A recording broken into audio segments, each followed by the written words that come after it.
Hello and welcome to the news for Wednesday, September 10th, 2025. And let's get into breaking news coming out of Qatar, where Israel has struck Hamas leadership that has been known to operate out of that little state. Let's play the clip for you right now, coming out of Fox. So we've got breaking news from the Middle East, and this is significant. Moments ago, the Israeli military saying that it conducted a strike against senior Hamas leadership. Multiple explosions reported not in Gaza, but in the capital city of Doha in Qatar. In Tel Aviv, Greg Palcott's watching that story. And Greg, it's early. What have you learned from there? Hello. Well, Bill, this war just stepped up by one more step. In the past half hour or so, we have gotten reports that for the very first time, Israel has struck Doha, Qatar, aiming at the Hamas leadership there. Remember, Qatar is one of the two mediating countries, Qatar and Egypt, trying to come up with an end to this war. And now Israel has struck out at the country, but not the country itself, struck out at Hamas leadership, which away from Gaza uses Qatar as a base of operation. And according to Israeli television, and we do not have this confirmed, but Israeli media claims that 5 of the top leaders of Hamas at their headquarters was targeted by an IDF airstrike, and they were killed. Meantime, Speaker Johnson has answered questions and aimed up at Hamas that the terrorists must be eliminated. For anyone, as we were all driving and walking in here, Israel struck Qatar to take out Hamas leadership. I'm curious if any of you think that whoever survives there should be evicted from Qatar. I don't know anything about that development. That's news to me. I've been a little busy the last couple hours, but we'll have to see how that plays out. I mean, look. I was in Israel myself a few weeks ago in early August. It's a very dangerous time there, and they have enemies encamped around them, and they're trying to bring that to a peace as well. But Hamas, by anybody who looks at this reasonably, and in my view, this is my personal view, that Hamas has to be eradicated. You've got to remove that threat on the immediate border, frankly, within the bounds of. Meanwhile, the IDF has issued a statement saying that it conducted a precise strike targeting the senior leadership of the Hamas terrorist organization. For years, these members of the Hamas leadership have led the terrorist organization's operations, are directly responsible for the brutal October 7 massacre, and have been orchestrating and managing the war against the state of Israel. Prior to the strike, measures were taken in order to mitigate harm to civilians, including the use of precise munitions and additional intelligence. The IDF and ISA will continue to operate with determination in order to defeat the Hamas terrorist organization responsible for the October 7 massacre. Meanwhile, Donald Trump has said everyone wants the hostages home. Everyone wants this war to end. The Israelis have accepted my terms. It is time for Hamas to accept as well. I've warned Hamas about the consequences of not accepting. This is my last warning. There will not be another one. Thank you for your attention to this matter. So that was written a couple of days ago. Ezra Cohen coming back saying pretty clear, can get even worse for Hamas. They should heed President Trump's advice and accept the terms. This is my last warning, he said. Well, where does it go from here? Here is Trump's statement today. This morning, the Trump administration was notified by the US military that Israel was attacking Hamas, which very unfortunately was located in a section of Doha, the capital of Qatar. This was a decision made by Prime Minister Netanyahu. It was not a decision made by me. Unilaterally bombing inside Qatar, a sovereign nation and close ally of the US that is working very hard and bravely, taking risks with us to broker peace, does not advance Israel or America's goals. However, eliminating Hamas, which have profited off the misery of those living in Gaza, is a worthy goal. I immediately directed Special Envoy Steve Witkoff to inform the Qataris of the impending attack, which he did. However, unfortunately, too late to stop the attack. I view Qatar as a strong ally and friend of the US and feel very badly about the location of the attack. I want all of the hostages and bodies of the dead released and this war to end now. I also spoke to Prime Minister Netanyahu after the attack. The PM told me that he wants to make peace. I believe this unfortunate incident could serve as an opportunity for peace. I also spoke to the Emir and Prime Minister of Qatar and thanked them for their support and friendship to our country. I assured them that such a thing will not happen again on their soil. I've directed Secretary of State Marco Rubio to finalise the defence cooperation agreement with Qatar. There you go. That's Trump's terms. And we've now learned also that Trump is pleased to report that Elizabeth Tsurkov, a Princeton student whose sister is an American citizen, was just released by Hezbollah, that is militant Hezbollah, and is now safely in the American embassy in Iraq after being tortured for many months. I will always fight for justice and never give up. Hamas released the hostages now. So they are very serious words and threats and an escalation one way or another to try and bring this to a head. Will it happen? Will it not? Plenty of critics on both sides of the fence, and it is playing out in real time. Like I said a couple of weeks ago in Sydney, when the Palestinian march across the Harbour Bridge, you will be forced to take a side. The whole idea of neutrality here, which one way or another, there will be a change. There will be no status quo. You can't go back to how it was. And the idea, as we discussed yesterday, whether or not Palestine can become a state when it doesn't adhere to those four primary goals. And many critics of John Howard, criticize all you like. That's the purpose of what we're doing. But this is not about idealism. There is no pure, perfect way out of it. And there will be people on both sides, good and bad, trying to contribute to try and get to the bottom. Now, speaking of bad, let's go now and discuss and have a look at what's happened in the tragic murder of this young 23-year-old Ukrainian girl, Iryna. It is just appalling. Now, I'm going to play for you, or as a matter of fact, what I'm going to do is I'm going to play for you now the clip on CNN defending the killer, well, they say alleged killer, even though it's there on video, saying, first of all, mental illness, and then going on the attack and saying that Charlie Kirk was wrong for suggesting that it was a racist attack.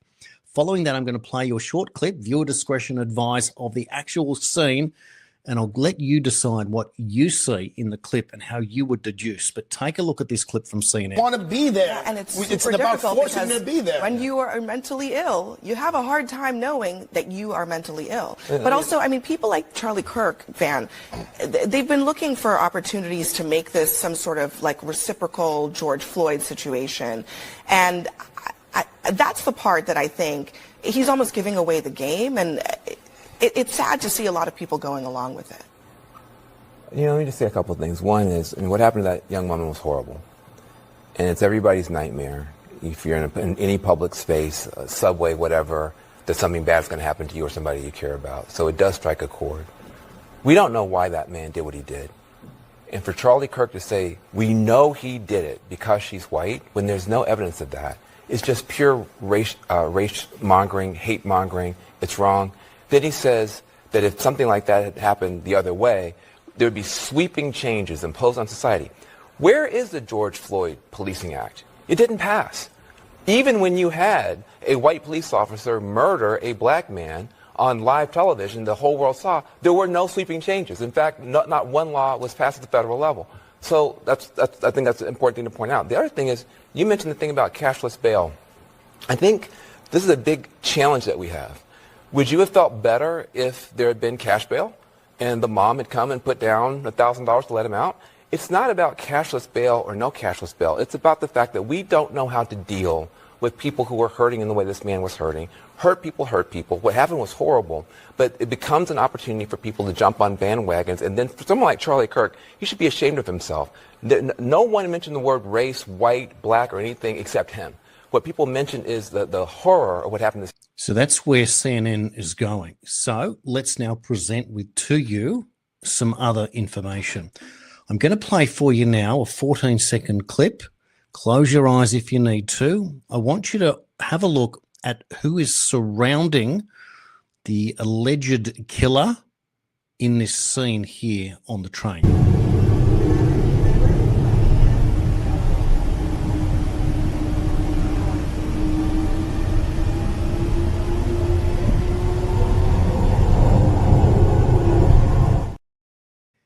Does anybody even move in that clip?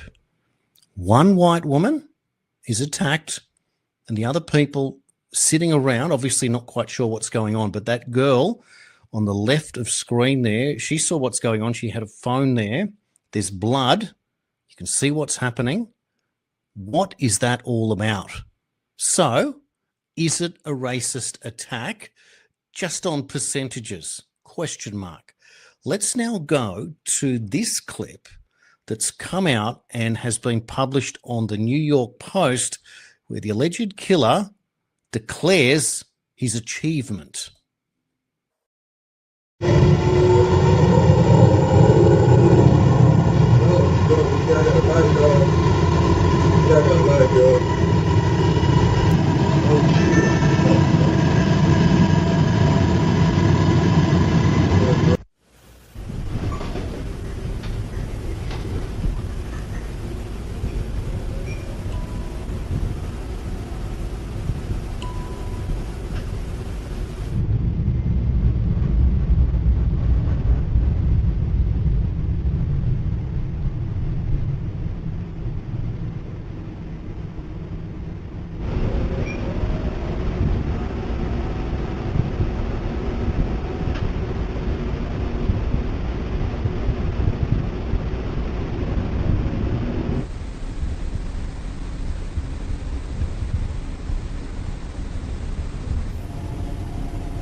Why is it that those screaming racism wouldn't actually be the racists, or at least want revenge against their perceived perpetrators or oppressors? Why would claims that everyone who is white is the perpetrator not to be the racism? Why is racism only considered racism when it's to hold back someone who perceives their lack is because of their skin color, and that is the reason that they are being held back? Why can't racism be against those perceived to have more simply because it is believed that their skin color awards them an advantage? Flip it the other way, so that the racists are actually the ones now who think that because you have white skin, you're better off than them. So what are you supposed to do? Feel guilty for the color of your skin? Dye your skin another color so as to step back from the situation? Why do you need to apologize for who you are? And that is the double irony in what we're seeing here. Must we renounce our ancestry in order to fit in with the perpetual victim class? And we haven't yet dealt with the mental health crisis here. This character has been arrested multiple times. Now, we're going to learn in a minute something absolutely disgusting, that judges aren't even legally qualified in the United States. They're letting people go, and it's become politicized.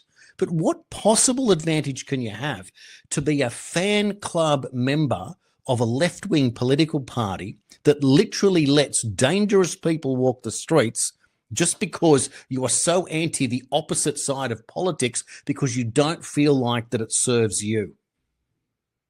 How does that even work? And how are you supposed to live in a situation where you believe that because you can't get ahead in your own life, that is to be just left alone by the government, get off me, don't touch me? It's like when you have a wrestle with your sibling, just get off me. Why can't we say that to the government? And the reason that we do this and then become dependent on government is because we feel like that we cannot compete to keep up with the Joneses, perhaps. Or is it just that we can't afford to put a roof over our own head in our own country? And that is a really big thing, because then what you do is you decide to support the political system, you become aware of the political system, and then you want to get involved and perhaps even get into a party, become a member, go to branch meetings, put your hand up to be a candidate, and then decide, you know what? I know some of these politicians. I might put my hand up myself, one day become a politician, like the 21-year-old Labor senator. She's just a staffer, gets involved, puts her hand up, runs third on the ticket, not expected to be elected. And in some miracle, as it always happens, one lottery ticket senator turns out. So an unqualified 21-year-old gets the job. So now everyone thinks that they can be a $220,000 a year senator at 21. Why not? Have a go. But what are you actually trying to achieve? Using groupthink and the hive mind to use all the reasons why said lack, because it's all about 51%, is the reason. And therefore, we take from those that we think have, we give to those who we think haven't, and everyone is happy and the wheels on the bus go round and round. Although that is a fundamental failure of the system to believe that that is the only way that you can correct things. I'm going to play for you a clip in a moment from John Fetterman, Democrat, who says that socialism is not the answer. Then I'm going to play for you another clip, this one from Learning Now. The judges, would you believe it, are not actually legally qualified in the US. Let's hear from John Fetterman on socialism. I literally was in a former communist nation. And I asked that. I said, some people in my party, some of the lefties are talking about socialism now. What do you think? He's like, that's the worst thing ever. You're going to need a reality check if you ever adopt any of those things. You know, like you are morons. It's not about getting rid of the billionaires, for goodness sake. There are ways that, of course, that you can make things a little fairer, but you still have to create the businesses and the jobs to employ people.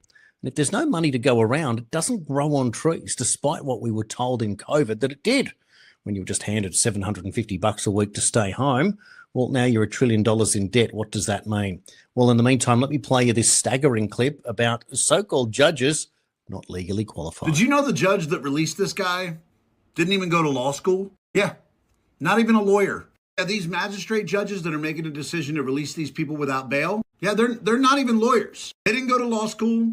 They didn't pass the bar. They just got appointed to be judges. No training required. Oh yeah, and that's the case in states like North Carolina, South Carolina, West Virginia, Texas, Arizona. They don't even have to be lawyers, but they can be judges. They don't have to go to law school.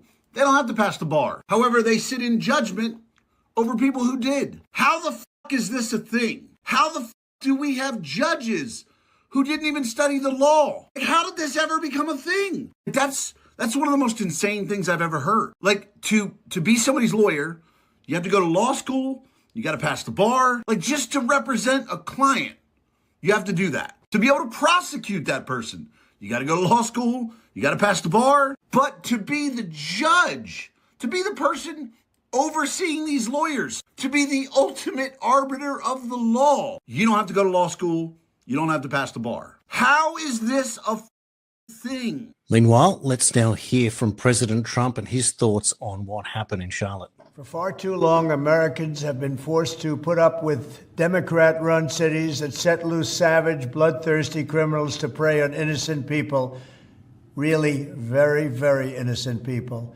In every place, they control radical left judges, politicians, and activists, and they've adopted a policy of catch and release for thugs and killers. In Charlotte, North Carolina, we saw the results of these policies when a 23-year-old woman who came here from Ukraine met her bloody end on a public train. And here's a picture of it. This is the picture of it. And this is a picture of the woman, a beautiful young girl that never had problems in life, with a magnificent future in this country. And now she's dead. She was slaughtered by a deranged monster who was roaming free after 14 prior arrests. We cannot allow a depraved criminal element of violent repeat offenders to continue spreading destruction and death throughout our country. We have to respond with force and strength. We have to be vicious just like they are.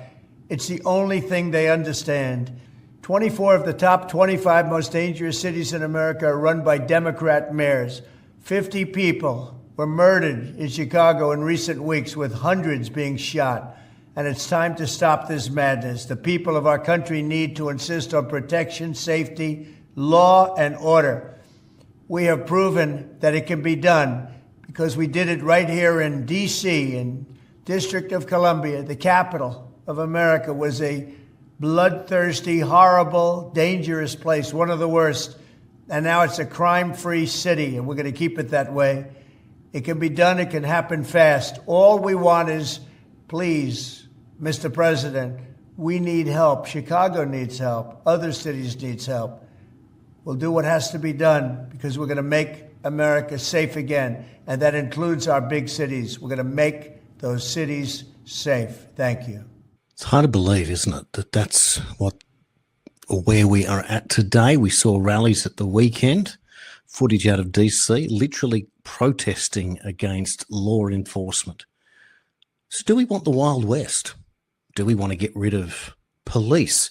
But isn't it interesting? These people want to get rid of police, that part of authority, defund the police, but they still want government. So what's government meant to do if it can't improve your life? That we move into a Wild West where everyone can just go around and defend themselves and have anarchy. But if you have anarchy, that is, you don't need government. So you can't have it both ways. You can't have no law enforcement but government, or have no government but law enforcement. You've got to have one working with the other. And this is the insanity of the situation. Meantime, we're dealing with a person who is clearly out of his mind, and whether or not, one way or the other, winds up in an institution, locked up in a padded cell, or executed for his crimes, or something else. Pam Bondi has weighed in at the Department of Justice, and I'll show you this information right now, where she has tweeted today that Iryna Zarutska was a young woman living the American dream. Her horrific murder is a direct result of failed soft-on-crime policies that put criminals before innocent people. I've directed my attorneys to federally prosecute the Carlos Brown Jr., a repeat violent offender with a history of violent crime, for murder. We will seek the maximum penalty for this unforgivable crime, and you'll never again see the light of day as a free man. How many warnings do you have to have? 14, apparently. Whether he'll get the execution that he deserves or life in prison remains to be seen. But you just hope that things change from here. Meantime, I'm now going to play for you this great clip from Chal. As a result of what we're seeing with the fallout from Jacinta Price's comments that somehow offended Indian people, of course, and how it relates to the rally that we just saw August 31, and then pointing to where we're headed for the next rally. Kind of puts a lot of things together for us. I'll play it for you now. For too long, our she'll be right attitude was weaponised against us. We didn't realise.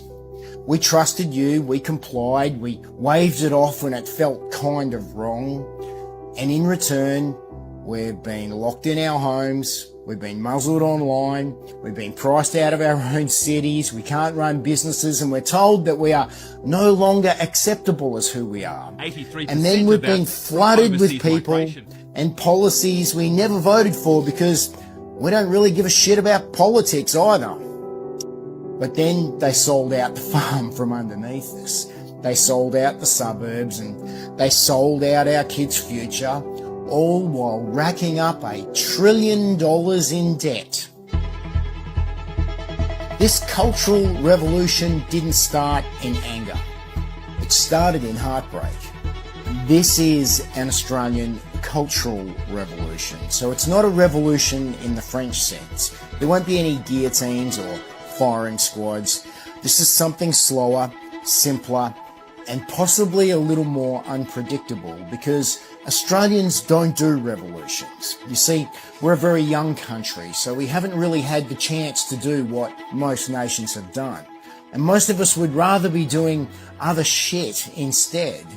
You see, we do Barbies and banter and long weekends, and we love our kids and our sport. We love our mates and our quiet freedoms. But you know, something has snapped. And what started as a whisper has become a movement. And while now it cannot be stopped, it has its own momentum. It is the sound of a youthful nation waking up and realising that it has been fucked. And your quiet Australians, from boomers to bubs, well, they're pretty pissed. To our Indian, Islamic and multicultural members of this country, you're here already. So you get to watch it. You don't get to shape it. This is not about you. It's about us and our people and what we want to be. Don't take that personally. This is an Australian moment, and we are deciding who we are without being told or guilt-tripped anymore. That's not going to work. Right now we need your humility, not hostility. Respect, not resentment. You can be part of this for us, but you cannot control it. Attacking us, mocking our leaders, the people we hold up on pedestals, or demanding that we stay silent while you find offence will only widen the divide. You see, we kind of liked our country the way it was, and, well, frankly, we're done pretending that we didn't. So, ladies and gentlemen, buckle up.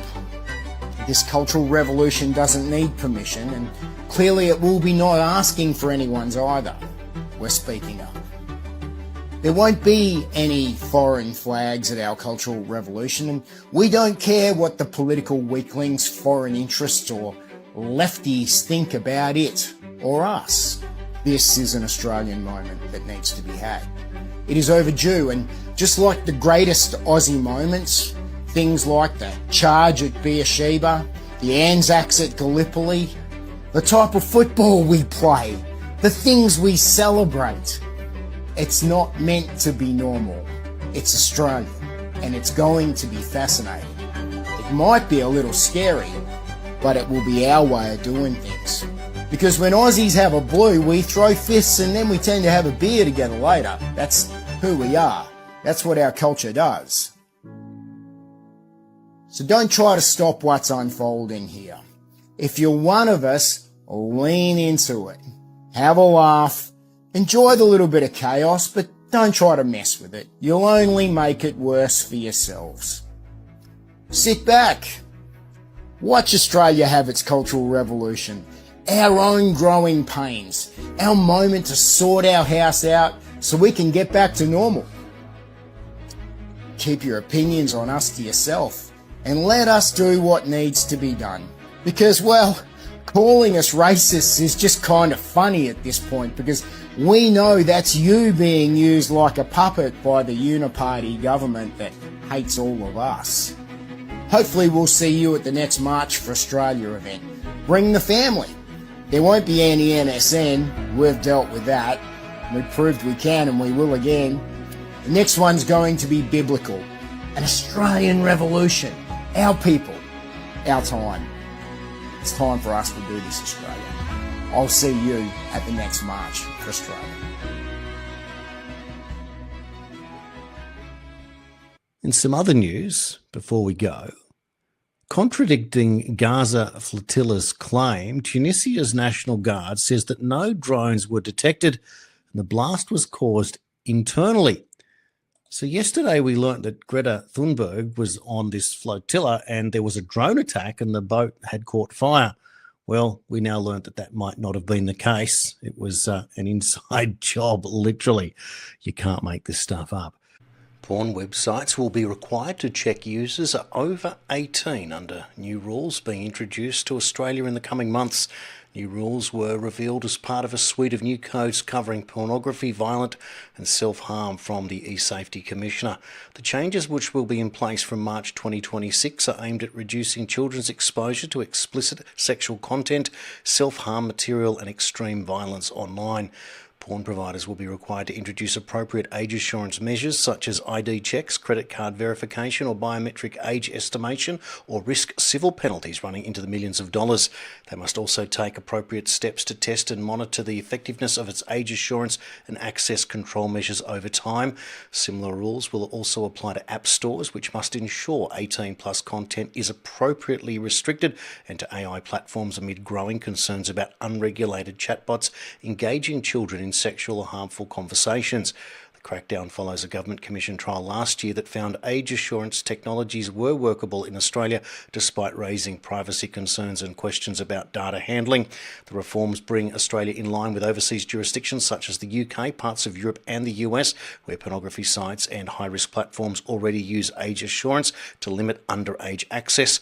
But overseas experience has also shown that measures are not foolproof, with some users bypassing checks using VPNs or other tricks. Well, that concludes today's news, and I hope that you have got something out of it. If you have, please leave a comment, a like, even a share goes a long way to sharing the news as we try and put together the sentiment for how we are feeling today in a world that is increasingly going mad and is divided, and the things that you never thought were possible to be apologised for are, and the realities of what we just want. The simple Aussie way of life needs to be challenged. Chal gets it right there. It's not about the others, it's about us in the gentle revolution that's being applied right now. More power to all us Australians, no matter what your colour, your background is. If you're proud of being an Aussie, you want to put on that jumper and represent this great island nation, more power to you. That's what it's all about. Have a beer, have a meat pie, have a sausage roll, have a bowl of spaghetti and a Luxor, for goodness sake. No one cares. It's about all of us together as Aussies fighting against the tyranny that wants to bring us down and against what we have not voted for.